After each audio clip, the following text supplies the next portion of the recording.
पाकिस्तान का मौजूदा राजनीतिक माहौल काफी गर्म है। पाकिस्तान प्रधानमंत्री इमरान खान पर एक के बाद एक कई गंभीर आरोप लग रहे हैं, जिससे उनके साख पर काफी बुरा असर पड़ रहा है। पूर्व प्रधानमंत्री नवाज शरीफ की बेटी मरियम नवाज शरीफ ने इमरान खान पर आरोप लगाए हैं कि इमरान खान ने जेल के बाथरूम में हिडन कैमरा लगवाए थे, जहां उन्हें बंद किया गया था। मरियम को साल 2019 में चौधरी शुगर मिल मामले में गिरफ्तार किया गया था, जिसके बाद उन्हें जेल में बंद कर दिया गया था। मरियम ने कहा कि जेल में बंद रहने के दौरान ही इमरान खान ने उनसे सेल के बाथरूम में हिडन कैमरा लगवा दिए थे। उन्होंने कहा कि इमरान खान बौखलाहट में ऐसी घटिया हरकतें करते रहते हैं। इतना ही नहीं, मरियम ने इमरान खान को महिला विरोधी भी बता दिया है। अमेरिका के संघीय और राज्य चुनाव अधिकारियों ने स्पष्ट किया कि हाल ही में संपन्न हुए यूएस राष्ट्रपति चुनाव में किसी भी प्रकार की गड़बड़ी के कोई सबूत या साक्ष्य नहीं मिले, जिसके आधार पर कहा जा सके कि चुनाव में वोट चोरी, बदलाव या मतदान प्रणाली ध्वस्त हुई है। देश भर में सुरक्षित और पारदर्शी मतदान के लिए उत्तरदायी संस्थान के अधिकारियों ने गुरुवार को डोनाल्ड ट्रंप के उन दावों को खारिज कर दिया, जिसमें उन्होंने आरोप लगाया था कि डेमोक्रेट्स उम्मीदवार और चुनाव में विजेता रहे जो बाइडेन ने चुनाव में धांधली करवाई है और उनके समर्थन को जो वोट चोरी करवाए हैं। चुनाव अधिकारियों ने एक वक्तव्य में कहा, 3 नवंबर को हुए चुनाव इतिहास में अब तक का सबसे सुरक्षित चुनाव रहा है। वक्तव्य में कहा गया, हम जानते हैं हमारे चुनाव की प्रक्रिया के बारे में गलत दावे करके कई निराधार दावे और अवसर रहे हैं, लेकिन हम आपको आश्वस्त कर सकते हैं कि हमें अपने चुनावों की सुरक्षा और अखंडता पर अधिक विश्वास है और आपको भी होना चाहिए। विदेश मंत्रालय ने बताया कि भारत ने संघाई सहयोग संगठन के सभी 8 सदस्य देशों को 30 नवंबर के ऑनलाइन शिखर सम्मेलन के लिए आमंत्रित किया है। भारत पहली बार एससीओ सदस्यों के शासनाध्यक्षों के सम्मेलन की मेजबानी कर रहा है। गौरतलब है कि भारत और पाकिस्तान दोनों 2017 में एससीओ के स्थायी सदस्य बने। संगठन के अन्य सदस्य देशों में रूस, चीन, कजाकिस्तान, किर्गिस्तान, तजाकिस्तान और उज्बेकिस्तान शामिल है। ऑस्ट्रेलिया के प्रधानमंत्री स्कॉट मॉरिसन ने दीपावली पर्व की शुभकामनाएं देते हुए कहा कि इस त्योहार से मिलने वाले संदेश का इस वर्ष विशेष महत्व है, क्योंकि दुनिया कोरोना वायरस महामारी का सामना कर रही है। मॉरिसन ने हाल में ही में जारी किया एक वीडियो संदेश में कहा, अंधकार को मिटाने की अवधारणा को हम सैद्धांतिक मानते आए हैं, बजाय कि ऐसी चीज के जिसका अनुभव किया जाए और उससे उबारा जाए। दीपावली से मिलने वाले संदेश का इस वर्ष विशेष महत्व। उन्होंने कहा, धरती का हर राष्ट्र कोविड-19 वैश्विक महामारी से मुकाबला करने का प्रयास कर रहा है। जीवन और आजीविकाएं नष्ट हुई हैं और हमने कई पीढ़ियों बाद ऐसा प्रकोप देखा है। इसके बावजूद हम सभी के पास आशा है। 2020 के पूरे वर्ष हमारे अपने डरों के बावजूद हमने एक दूसरे का समर्थन किया, प्रेरित किया और एक दूसरे के साथ खड़े रहे। अमेरिका के पूर्व राष्ट्रपति बराक ओबामा अपनी आत्मकथा आ पिरामिड लैंड में कांग्रेस के पूर्व अध्यक्ष राहुल गांधी को नर्वस नेता और अपरिपक्व व्यक्ति बताया है। ओबामा ने अपनी किताब में राहुल गांधी को एक कम योग्यता और जुनून वाला नेता बताया है। अमेरिका के पूर्व राष्ट्रपति बराक ओबामा का कहना है कि कांग्रेस नेता राहुल गांधी में एक ऐसे घबराए हुए और अनपढ़ छात्र के गुण हैं जो अपने शिक्षक को प्रभावित करने की चाहत रखता है। किताब में ओबामा ने भारत के पूर्व प्रधानमंत्री मनमोहन सिंह और सोनिया गांधी का भी जिक्र किया है। बराक ओबामा ने अपनी किताब में कहा है कि राहुल गांधी एक ऐसे छात्र जिन्होंने कोर्स वर्क तो किया है और शिक्षक को प्रभावित करने के लिए उत्सुक भी रहे, लेकिन इस विषय में महारत हासिल करने के लिए ना तो योग्यता है और ना ही जुनून। उन्होंने राहुल गांधी को नर्वस और बेडौल गुणवत्ता वाला नेता भी बताया है। देश भर में पिछले 24 घंटे में कोरोना के 44,879 नए मामले सामने आए हैं। इसके साथ ही देश में कोरोना संक्रमितों की संख्या बढ़कर 87 लाख के पार हो गई है। भारत में पिछले 24 घंटे 547 लोगों की कोरोना से मौत भी हुई है। देश में अब तक कोरोना संक्रमितों की कुल संख्या 87,28,795 हो चुकी है। अयोध्या में 3 दिनों तक होने वाले दीपोत्सव कार्यक्रम का भव्य तरीके से आयोजन किया जा रहा है। 13 नवंबर यानी आज शाम को अयोध्या की राम की पैड़ी पर दीपोत्सव होगा। दिव्य दीपोत्सव में इस बार दीपों की माला के जरिए प्रभु राम व भक्त हनुमान के विविध स्वरूपों के दर्शन होंगे। बिहार विधानसभा चुनावों के नतीजों में तीसरी पार्टी बनने के बावजूद जनता दल यूनाइटेड के अध्यक्ष नीतीश कुमार 7वीं बार राज्य के मुख्यमंत्री बनने जा रहे हैं। इस बीच उन्होंने खुद को अहंकारी, अभिमानी कहे जाने को खारिज किया है। उन्होंने इस बात से भी इनकार किया है कि कोरोना वायरस लॉकडाउन के दौरान उनकी चुप्पी की वजह से उनके और उनकी पार्टी जेडीयू के खिलाफ सार्वजनिक तौर पर कोई रोष या असंतोष था। बार बार अभिमानी, अहंकारी होने का आरोप लगाए जाने पर नीतीश कुमार ने हाथ जोड़कर जवाब देते हुए कहा, कृपया मुझे अभिमानी मत कहिए। केंद्र सरकार ने सेंट्रल विस्टा परियोजना के अंतिम चरण का ऐलान करते हुए कहा कि इसका निर्माण आजादी के 75वें वर्षगांठ के उपलक्ष्य में अगस्त 2022 तक किया जाएगा। सरकार ने इस मल्टी प्रोजेक्ट के लिए एक डिजाइन प्रतियोगिता की घोषणा करते हुए प्रोजेक्ट की समय रेखा और साइट स्थान का भी ऐलान किया है। परियोजना का अंतिम चरण नव भारत उद्यान होगा, जो राजधानी में पुराने किले के पास यमुना नदी के तट पर विकसित किया जाएगा और राष्ट्रपति भवन से इंडिया गेट तक मौजूद 2.9 किलोमीटर लंबे सेंट्रल विस्टा का विस्तारित होगा। मध्य प्रदेश में एक शख्स ने गरीब बच्चों को IAS बनाने का बीड़ा उठाया है। जबलपुर में रहने वाले पराग दीवान नाम के एक शख्स का कहना है कि वो गरीब बच्चों को मुफ्त शिक्षा देकर IAS IPS बनाना चाहता है। पराग दीवान जबलपुर के गौरी घाट में नर्मदा नदी के किनारे गरीब परिवार के बच्चों को मुफ्त में पढ़ाते हैं। वो कई साल से इसी तरह के बच्चों को मुफ्त में शिक्षा दे रहे हैं। उनका कहना है कि मैंने अपनी मां की मृत्यु के बाद 2016 में इस वर्ग की शुरुआत की, जो कम उम्र के बच्चों के लिए एक स्कूल खोलना चाहती थी। नर्मदा नदी के किनारे पराग द्वारा चलाए जा रहे ओपन स्कूल की कक्षा में लगभग 120 छात्र शामिल होते हैं। पराग दीवान का सपना है कि वो उन बच्चों को इस काबिल बना सके कि उनके स्कूल के बच्चे भी बड़े होकर IAS PCS बने। अखिल भारतीय विद्यार्थी परिषद सहित के विभिन्न संगठनों और लोगों की शिकायत के बाद तमिलनाडु के सरकारी विश्वविद्यालय ने MA अंग्रेजी पाठ्यक्रम में प्रख्यात लेखिका अरुंधति राय की पुस्तक वॉकिंग विद कॉमरेड्स को हटा दिया है। महाराष्ट्र के ठाणे जिले के भिवंडी शहर में एक पावर लूम इकाई में सुबह आग लग गई, जिसमें ढेर सारी सामग्रियां और कपड़े जल गए, लेकिन घटना में कोई हताहत नहीं हुआ। अधिकारियों ने जानकारी दी है कारखाना पावर लूम शहर के कल्याण रोड पर खोखा परिसर में स्थित है। भिवंडी निजामपुर नगर निगम के दमकल विभाग के अधिकारियों ने बताया कि आग सुबह करीब 6:45 पर लगी थी। उसने कारखाने में रखे कपड़े और अन्य सामग्रियों के पूरे भंडार को नष्ट कर दिया। प्रधानमंत्री नरेंद्र मोदी ने 5वें आयुर्वेद दिवस के मौके पर आयुर्वेद संस्थानों गुजरात के जामनगर के आयुर्वेद अध्यापन अनुसंधान संस्थान और जयपुर के राष्ट्रीय आयुर्वेद संस्थान को राष्ट्र को समर्पित किया। इस मौके पर उन्होंने भगवान धन्वंतरी से भारत सहित पूरी दुनिया को आरोग्य और आशीर्वाद देने की प्रार्थना की। अपने संबोधन में प्रधानमंत्री ने कहा कि आयुर्वेद भारत की विरासत है, जिसके विस्तार में पूरी मानवता की भलाई समाई हुई है। उन्होंने कहा कि 21वीं सदी का भारत अब टुकड़ों में नहीं बल्कि होलिस्टिक तरीके से सोचता है। प्रधानमंत्री ने कोरोना काल का जिक्र करते हुए कहा कि जब इससे बचाव का कोई प्रभावी तरीका नहीं था, तो भारत के घर घर में हल्दी, काढ़ा, दूध जैसे अनेक इम्यूनिटी बूस्टर जैसे उपाय बहुत काम आए। इसके अलावा उन्होंने बताया कि कोरोना काल में पूरी दुनिया में आयुर्वेदिक उत्पादों की मांग तेजी से बढ़ी है।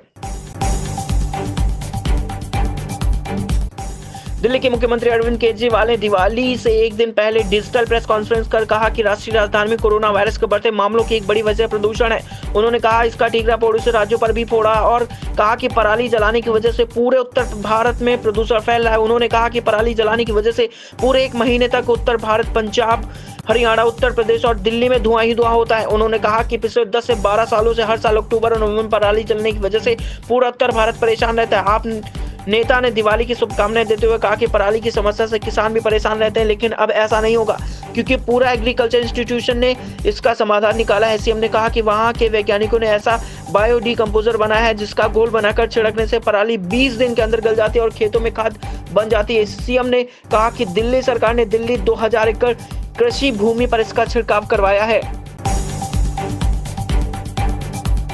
हिंदुस्तानी आवाम मोर्चा सेकुलर के प्रमुख जीतन राम मांझी अपने 4 सदस्यीय विधायक दल के नेता चुने गए।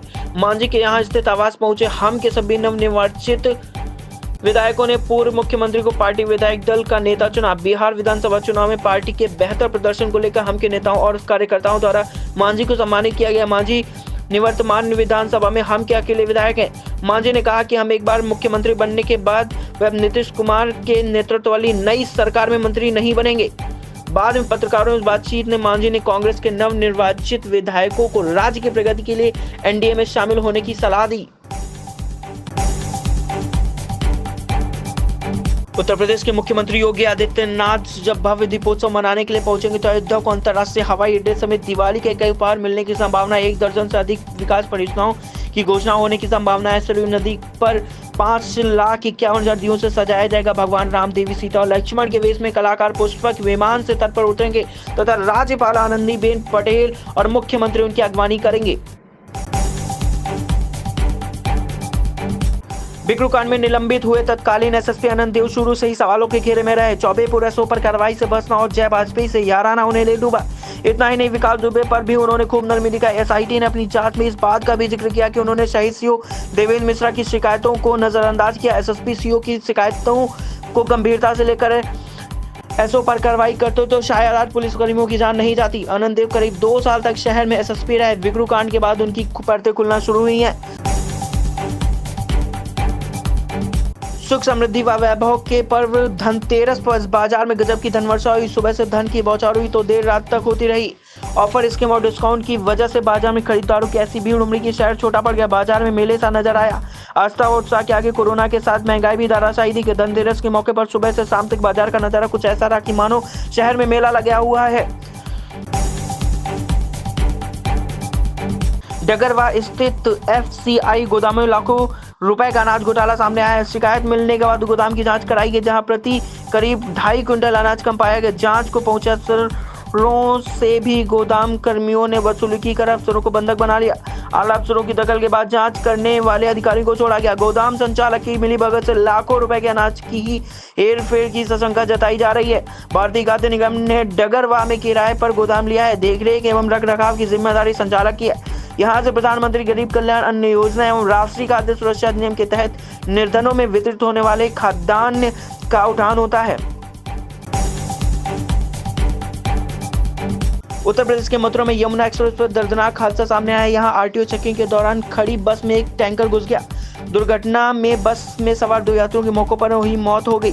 वहीं 3 की हालत नाजुक बताई जा रही है। ये बस नोएडा से आगरा जा रही थी। बस को चेक करने के लिए आरटीओ ने रुकवाया था। प्रत्यक्षदर्शियों के अनुसार आरटीओ वाले पूरी सड़क पर बसों को रोककर चेकिंग कर रहे थे। सड़क की सिर्फ एक लेन छोड़कर बाकी सब जगह बसों की कतारें थी। हादसे के बाद आरटीओ गाड़ी लेकर भाग निकले। सूचना पर पहुंची पुलिस और एक्सप्रेस वे सुरक्षा कर्मियों ने घायलों को अस्पताल में भेज दिया। घटना थाना मान क्षेत्र में यमुना एक्सप्रेस से के माइलस्टोन 96 की है।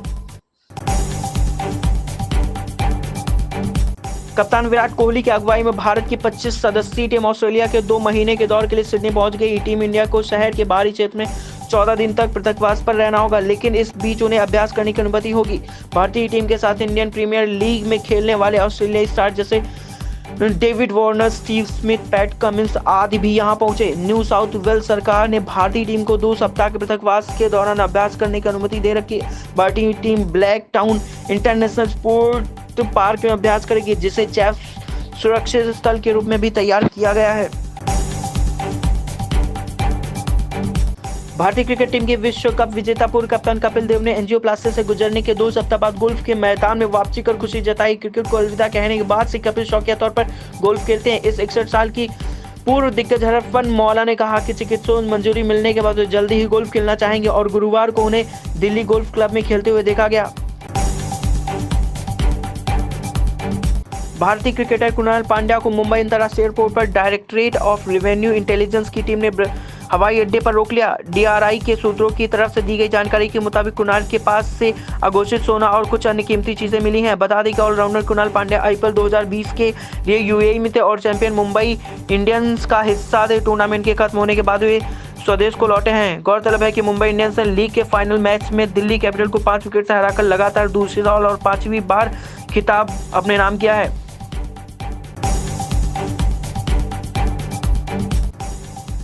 भारत के घरेलू डिजिटल वित्तीय सेवा प्लेटफॉर्म पेटीएम ने घोषणा की है कि उसने पिछले 6 महीनों के दौरान डिजिटल सोने के लेनदेन में दोगुना वृद्धि दर्ज की है।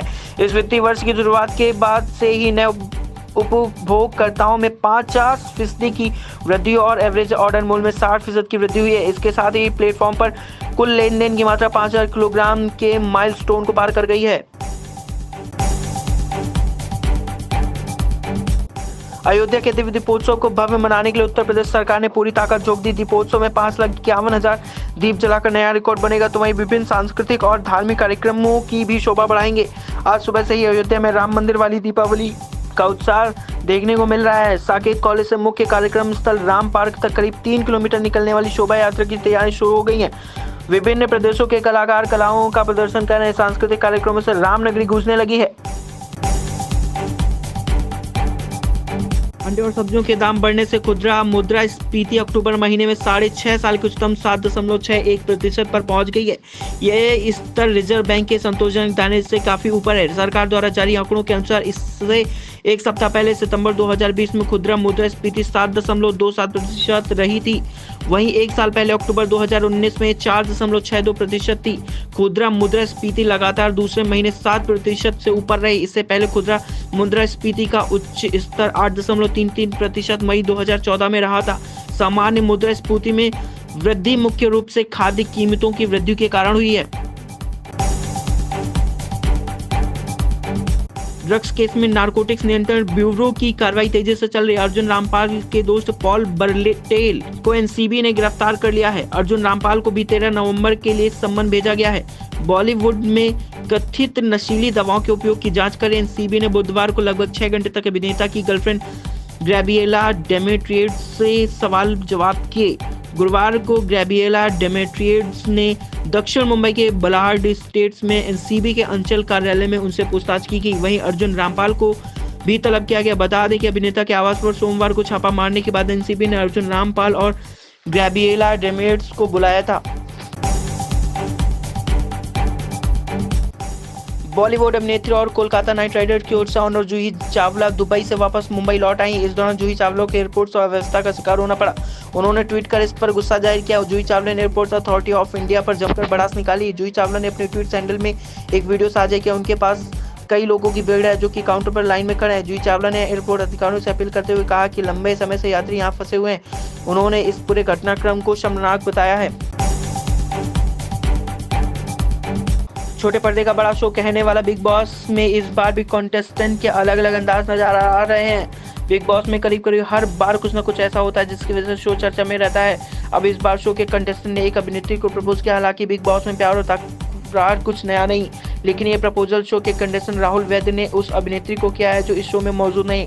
दरअसल हाल ही में सिंगर राहुल वैद्य ने नेशनल टेलीविजन पर अभिनेत्री दिशा परमार को प्रपोज किया। राहुल के फैंस उनके इस प्रपोजल के अंदाज को काफी पसंद कर रहे हैं। वहीं इसके साथ ही अभिनेत्री के जवाब का भी इंतजार कर। हालांकि इस बीच राहुल की मां गीता ने इस पर अपनी प्रतिक्रिया दी है।